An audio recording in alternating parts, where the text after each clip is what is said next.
नमस्कार मित्रों। हर हर महादेव।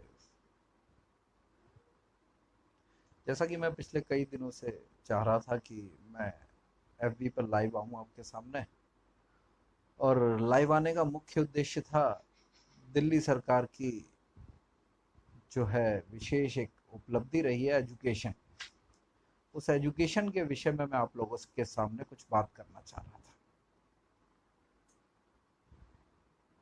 और एजुकेशन की बात करें, जब हम दिल्ली सरकार में एजुकेशन की बात करते हैं तो सबसे पहले हमें बात आती है एजुकेशन के लिए गवर्नमेंट स्कूल्स की। दिल्ली सरकार के अंदर जो गवर्नमेंट स्कूल्स चल रहे हैं, जैसा कि आप जानते हैं, उसके अंदर अगर हम देखें तो एक प्रतिभा बाल विद्यालय, एक स्कूल ऑफ एक्सीलेंस, और उसके अलावा राजकीय बाल विद्यालय या बालिका विद्यालय। तो ये जो स्कूल्स हमारे चल रहे हैं, इसके अंदर पिछले अगर 5 साल में देखें, उन 5 वर्षों के अंदर अगर कहें कि भाई कोई नया स्कूल बना हो तो शायद नहीं बना। मैं आपको क्लियर कर दूं, विधानसभा पटल पे ये जानकारी दी गई कि जितने स्कूल बने वो शीला दीक्षित के समय के बनाए हुए थे। उन्हीं स्कूलों के उन्हीं प्रोजेक्ट्स को आगे बढ़ाया गया।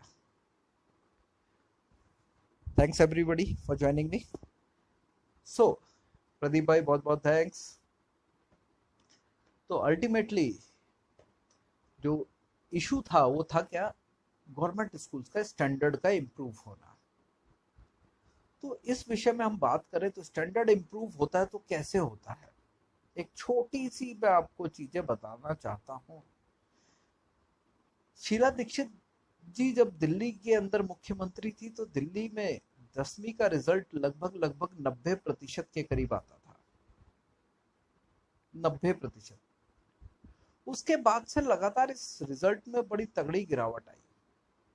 अब ये गिरावट कैसे आई, क्यों आई, मैं नहीं समझता, लेकिन मुझे एक चीज समझ में आती है, या तो वो 90% झूठा था, इन्होंने उसको सच किया, 70% तक ले आए, इवन 68% तक रहा ये result. 68%, you can understand, 10th class के रिजल्ट की बात कर रहा हूँ। And you can check out all the things, ये सारी की सारी ऑन रिकॉर्ड है। इसको कोई झूठ नहीं बोल सकता, ना इसे झूठा कोई साबित कर सकता है। बेसिकली है क्या, इट इज अ मिथ। एक मिथ क्रिएट किया गया कि हमने बहुत कुछ इंप्रूव कर दिया, हमने सब बदल दिया।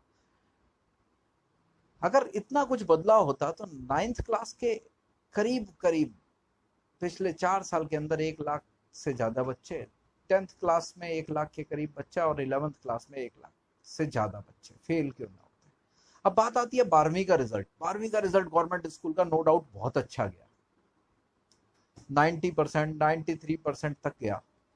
ओके, तो अल्टीमेटली 93 और 90% result, no doubt I appreciate it, 100% appreciate करता हूं।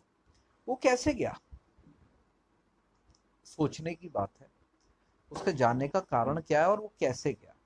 जब आप आधे बच्चे 9th में निकाल दो, आधे 10th के बोर्ड से निकाल दो, बचे कुछ 11th में फेल कर दो, तो आपके पास क्रीम ही तो बची। वो क्रीम गई आपके ऊपर, उसके बेस पे आपका 93% रिजल्ट चला गया। तो what you have done in it, आपने क्या किया उसमें। अब हम आते हैं उसके बाद वाले पीरियड में। ये ट्रैक जो है it is going on from last 4 years, ऐसे ही चल रहा है। लास्ट जो है 10th का रिजल्ट हमारा 73% गया था दिल्ली का, और 73% रिजल्ट जाने का मतलब है कि अभी भी 27% बच्चा दिल्ली में 10th क्लास में फेल हुआ था। अब इस साल का देखिएगा रिजल्ट, इस साल तो एवरेज बेसिस पे मार्क्स आने हैं, तो रिजल्ट अपने आप आ जाएगा। लेट्स चेक आउट क्या अंतर आता है उसके अंदर, अब वो देखेंगे। अब बात करते हैं आज के प्रेजेंट सिनेरियो की। आपको सबको पता है कि अप्रैल के अंदर 10th और 12th की क्लासेस शुरू हो जाती हैं। 10th और 12th की क्लासेस जो शुरू होती हैं तो सभी स्कूलों में शुरू हो जाती हैं। बोर्ड की तैयारी बच्चा शुरू से करता है। आज हमने देखा कि 30% के करीब सिलेबस डिडक्ट हो गया अगले साल के लिए। लेकिन अभी अभी हमें ये नहीं पता कि भाई हम कब क्लासरूम में जाएंगे और कब क्लासरूम में हम बच्चों को पढ़ाएंगे। अब सवाल उठता है कि दिल्ली गवर्नमेंट स्कूल ने कितनी ऑनलाइन क्लासेस दे दी। अब ऑनलाइन के साथ भी एक मिथ चल रहा है, बहुत तगड़ा मिथ। लोगों को लगता है ये ऑनलाइन क्लास मजाक चल रहा है, बहुत तगड़ा मजाक चल रहा है। आपको शायद ये नहीं पता कि हम, ये देख सकते हैं आप, ये बाल सफेद हो गए हैं। हम आज की तारीख में एक नई टेक्नोलॉजी को सीख के बच्चों के साथ उसको एजुकेशन इम्पार्ट करने की कोशिश कर रहे हैं। तो वी आर ऑल्सो लर्निंग। और बच्चों को जब हम दे रहे हैं कोई चीज, तो हम उसके लिए 100 नहीं 200% दे रहे हैं।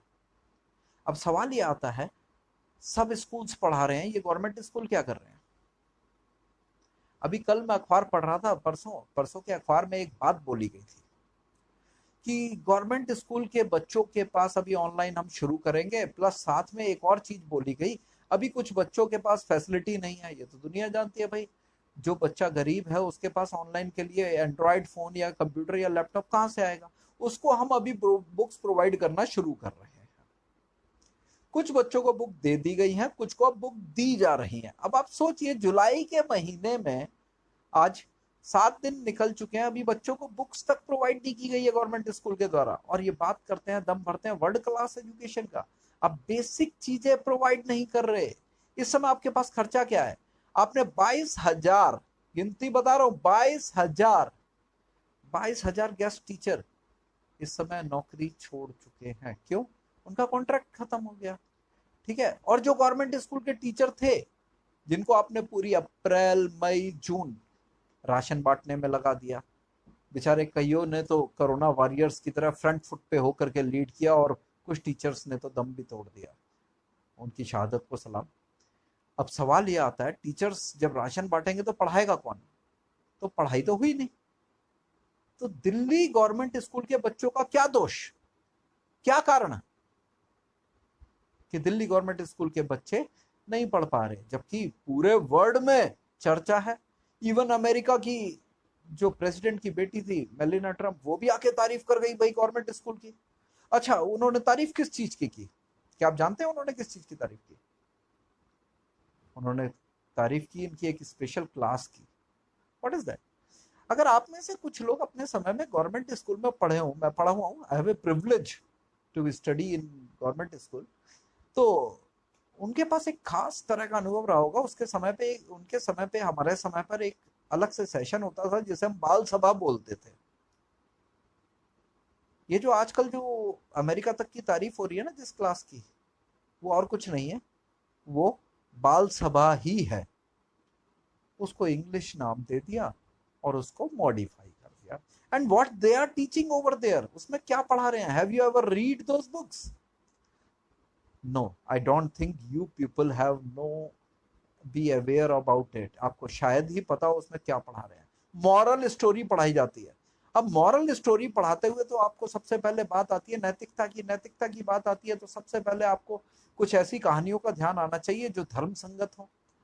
लेकिन आपको जानकर बड़ा आश्चर्य होगा कि इनकी जो कहानियां होती है ना, ये नैतिकता से तो दूर, ये धीरे धीरे बच्चों को धर्म से दूर पहुंचाई जा रही है। दिल्ली गवर्नमेंट स्कूल के टीचर्स दिन रात कोरोना वॉरियर की तरह वर्क करके इनके वेलफेयर के काम में, राशन बांटने में लगे थे। बच्चे बेचारे एजुकेशन से दूर। जब बच्चे एजुकेशन से दूर हैं, पिछले अप्रैल मई जून और अब ये जुलाई, अब जाकर के ये कोई सिस्टम देखेंगे जिसके थ्रू इनके क्लासेस शुरू होंगी। वेयर एज अगर कंपेयर करें हम सेंट्रल गवर्नमेंट से, दिल्ली तो आपको पता है छोटा सा दिल्ली है, ज्यादा से ज्यादा कितने स्कूल होंगे भाई? 600, 800, 2000, 2200, 2500 स्कूल होंगे। ऑन द दूसरी तरफ अगर हम देखें सेंट्रल स्कूल, केवी, केंद्रीय विद्यालय, उन्होंने अपना एक प्लेटफॉर्म तैयार किया। उन्होंने ऑफिशियली क्लासेस ऑनलाइन प्रॉपर शुरू किए, इवन फर्स्ट क्लास से शुरू की हुई है। फर्स्ट नहीं, फर्स्ट में तो अभी एडमिशन होने, सेकंड क्लास से शुरू हुई है। अब सवाल ये उठता है, जब central government while looking after all the things, सब कुछ करते हुए कर सकती है, तो ये दिल्ली गवर्नमेंट जहां गिनती के 2 करोड़ लोग हैं, 2 करोड़ में से कितने लोग गवर्नमेंट स्कूल में जा रहे हैं? उनके लिए क्या एक डिपार्टमेंट, इनका एजुकेशन डिपार्टमेंट इतना काम नहीं कर सकता कि बच्चों की एजुकेशन का काम बनाए रखे? आप जानते हो ये एक ऐसा समय है, बच्चा जहां पे पूरी तरह से डिस्ट्रक्टिव हुआ है, बच्चों के अंदर पेशेंस खत्म होता जा रहा है। अगर वो बच्चे थोड़ा थोड़ा पढ़ाई में लगे रहते तो क्या साइकोलॉजिकल इफेक्ट नहीं पड़ता उनके ऊपर? क्या वो थोड़ा सा माइंड डाइवर्ट नहीं कर पाते? क्या उनको ऐसा कहीं नहीं लगता कि चलो एटलीस्ट 1 घंटा 2 घंटा 2.5 घंटा हम कहीं ना कहीं तो अपना समय डिवोट कर रहे हैं, थोड़ी तो पॉजिटिविटी उनकी लाइफ में आती, टीचर से बात करते इंटरेक्ट करते, कुछ तो चेंज आता। एक घर के अंदर बैठे बैठे माता पिता के साथ कैसे उन्होंने समय बिताया, कुछ तो पॉजिटिविटी उनकी लाइफ में आती। लेकिन नहीं, ऐसा नहीं हुआ। इन्होंने ऐसा कुछ भी नहीं किया। कुछ एक चुनिंदा स्कूल, स्कूल ऑफ एक्सीलेंस, जो चुनिंदा स्कूल हैं, उनको तो आपने बहुत बढ़िया बना दिया। कुल 12 स्कूल हैं पूरी दिल्ली में। 12 स्कूल में कितने बच्चे होंगे? 12 स्कूल में आपके पास ज्यादा से ज्यादा, आप हद मार करके बता रहा हूं मैं, हद मार करके आप ज्यादा से ज्यादा 20,000 बच्चे पढ़ा पाओगे। लगता नहीं है मुझे, वैसे स्कूल ऑफ एक्सीलेंस के हिसाब से 20,000 बच्चे भी होंगे, क्योंकि उसका क्राइटेरिया बिल्कुल अलग है। लेकिन शोर ऐसे मचाते हैं कि भाई जैसे इन्होंने पूरी दिल्ली को साक्षर बना दिया। पूरी दिल्ली इस समय बदल गई। Education is nothing but a bluff, एक ऐसा ब्लफ, एक ऐसा धोखा जिसको आप समझ ही नहीं पाए। स्कूलों के अंदर एक और चीज डाली, प्रिंसिपल के ऊपर भी एक अथॉरिटी लाके बिठा दी। एक प्राइवेट पर्सन आके बैठ गया। वो प्राइवेट पर्सन क्या करता है? वो प्राइवेट पर्सन क्या करता है? वो 25 से 30,000 की सैलरी लेके जाता है। He has to look after the management of the school। वो होता कौन है प्राइवेट पर्सन? पता आपको क्या है? वो प्राइवेट पर्सन जो लोकल एमएलए होता है ना, उसका आदमी बैठा होता है, जिसको एक रोजगार दिया जाता है। आपको बताऊंगा मैं रोजगार क्रिएट करने का काम कैसे चल रहा है और कहां से चल रहा है और कितना चल रहा है, इसका फार्मूला क्या है। और इसका एक और उदाहरण दूंगा जब मैं अगले वीडियो में आऊंगा स्वास्थ्य के ऊपर, हेल्थ के ऊपर। अब हेल्थ तो इस समय आपको पता ही है, लेकिन मैं अभी डेविएट नहीं करूंगा टॉपिक। तो यहां पर अब इसके बाद आते हैं हम हायर एजुकेशन के ऊपर, कॉलेज के ऊपर। आपको पता है फरवरी मार्च अप्रैल 3 महीने की दिल्ली यूनिवर्सिटी के जो वो कॉलेज हैं जिनका मैनेजमेंट दिल्ली गवर्नमेंट के हाथ में है, उनको सैलरी नहीं दी गई। उनके प्रिंसिपल्स को मई में आपने उस समय सैलरी दी उनको जब आपने शराब के ऊपर 70% वैट लगाया, कोरोना टैक्स लगाया। उसके 1 हफ्ते बाद आपने उन कॉलेज के प्रोफेसर्स को 3 महीने की सैलरी दी। आपका सिस्टम इतना बढ़िया था, आपके पास प्रॉफिट में सब कुछ चल रहा था। आपसे कॉलेज के प्रोफेसर्स की, दिल्ली यूनिवर्सिटी के जो दिल्ली मैनेजमेंट के अंदर कॉलेज आते हैं, उनकी सैलरी तो दी नहीं जाती। आप बात करते हैं दुनिया भर की। What is it? है क्या ये सब कुछ नहीं है। ये सब साम्यवाद, कम्युनिज्म है। कम्युनिज्म का मतलब आप जानते हैं? कम्युनिज्म का मतलब है आपको फ्री का धोखा देना, आपको फ्री के नाम पे आपको बरगलाना, और फ्री के नाम पे आपको परेशान करना। अल्टीमेटली फ्री इस देश में कुछ भी नहीं आता। एजुकेशन फ्री की आप देख लो, पिछले अप्रैल मई जून जुलाई चौथा महीना चल रहा है, क्या फ्री में एजुकेशन मिली? नहीं मिला कुछ। तो जस्ट मैं आपको यही एक सच्चाई, एक हकीकत बताना चाह रहा था। मैं ये बताना चाह रहा था कि ये फ्री में एजुकेशन क्या होती है। बिल्डिंग्स का रिनोवेशन हो रहा है, जिसको बताया जा रहा है नई बिल्डिंग बन रही है। बिल्डिंग के रिनोवेशन को आप नई बिल्डिंग कैसे कह सकते हो? आपने नई कोई लैंड एक्वायर की क्या? आपने एक भी लैंड एक्वायर की क्या स्कूल के लिए? नहीं की। तो क्या किया? पुरानी भी तो बिल्डिंगें थी ना, उनको हटा करके फिर टुकड़ी डाल दी। कौन सा उस पर लेंटर डाल रहे हो? अल्टीमेटली टुकड़ी ही तो डाल रहे हो आप, गार्डर और टुकड़ी पे बना रहे हो। फिर क्या अंतर लाए आप? बेसिकली आप लोग अगर समझें तो शिक्षा का स्तर होता है अध्यापकों से। आपने अध्यापकों की संख्या नहीं बढ़ाई, आपने आज तक नई वैकेंसीज नहीं निकाली, आपने, आपके गवर्नमेंट स्कूल्स में प्रिंसिपल्स नहीं है, आपके आधे आधे स्कूल्स की शिफ्ट्स खत्म होती जा रही है। साइंस जो आप दम भरते हो कि आईआईटी निकल गए हमारे बच्चे, साइंस आपके कितने गिनती के स्कूलों में साइंस बची है? साइंस खत्म होती जा रही है। गवर्नमेंट स्कूल्स में साइंस बची ही नहीं है, समझिए आप। फिर आप कहते हो प्राइवेट स्कूल लूट रहे हैं, प्राइवेट स्कूल ये कर रहे हैं, वो कर रहे हैं। अरे भाई, जिनके पास पेइंग कैपेसिटी है वो अपने बच्चों को अच्छी चीज देंगे, बिल्कुल देंगे, क्योंकि आप अपना स्तर नहीं सुधार रहे। आप अगर अपना स्तर सुधार लेते तो प्राइवेट स्कूल कैसे बढ़ते? नहीं, लेकिन आपने स्तर नहीं सुधारा। आपने केवल विज्ञापन और विज्ञापन दिए। विज्ञापन के आगे आपने कोई अंतर नहीं दिया। जैसा मैंने आपको सबसे पहला उदाहरण दिया, 10वीं क्लास का रिजल्ट, 9वीं क्लास में कुल बच्चे कितने फेल हुए, 11वीं क्लास में कुल बच्चे कितने फेल हुए, ये सारी चीजें आपके स्तर को बताती हैं। तब जाके आप 12वीं का रिजल्ट लाते हो। आप 5 लाख बच्चा आपने पिछले 4 साल में गवर्नमेंट स्कूल से गायब कर दिया। तो आप समझ सकते हैं एक सिस्टमेटिक तरीके से आपने उन बच्चों को कहां भेजा। सारे बच्चे प्राइवेट स्कूल में ही गए, कोई पढ़ाई छोड़ के बैठ गया, और बाकी जो पढ़ना चाहता था वो प्राइवेट स्कूल में गया। तो आपने क्या किया, आपने एक 12वीं का रिजल्ट दिखाने के लिए आपने अपने आप को कहां पहुंचा दिया, आपने एक ऐसे स्तर पे पहुंचा दिया जिसकी कोई बराबरी नहीं कर सकता। लेकिन अखबारों में लंदन तक एडवर्टीजमेंट देते हैं, बेंगलोर के अखबारों में एडवर्टीजमेंट देते हैं, लेकिन वास्तविकता में दिल्ली के लोगों को पता है, उन गरीब माँ बाप को पता है जो अफोर्ड नहीं कर सकते फिर भी प्राइवेट स्कूल में भेजते हैं। अब सोचिए आप लोग कहाँ ले जा रहे हो एजुकेशन को। मनीष सिसोदिया जी हमारे फिर कहते हैं कि भाई गंदा पानी आता तो उसमें फिजिक्स है। भाई इतने बड़े बड़े ज्ञानी लोग इतनी बड़ी बड़ी ज्ञान की बातें करते हैं तो हम क्या बोल सकते हैं कि यार हमें तो फिजिक्स की ज्ञान है नहीं, लेकिन इतना फिजिक्स अगर हम टीवी पे बैठ के सुन ले तो हम तो धन्य हो जाएंगे। तो आपसे बस यही निवेदन है कि अपने आसपास जो बच्चे ज़रूरतमंद हैं उनकी पुरानी बुक्स मिल जाए, उनको पुरानी बुक्स दीजिए, कहीं से उनकी जो हेल्प कर सकते हैं आप उनको वो हेल्प करिए अपनी तरफ से, क्योंकि ये बच्चे इस समय बहुत ज़रूरत है इन बच्चों को।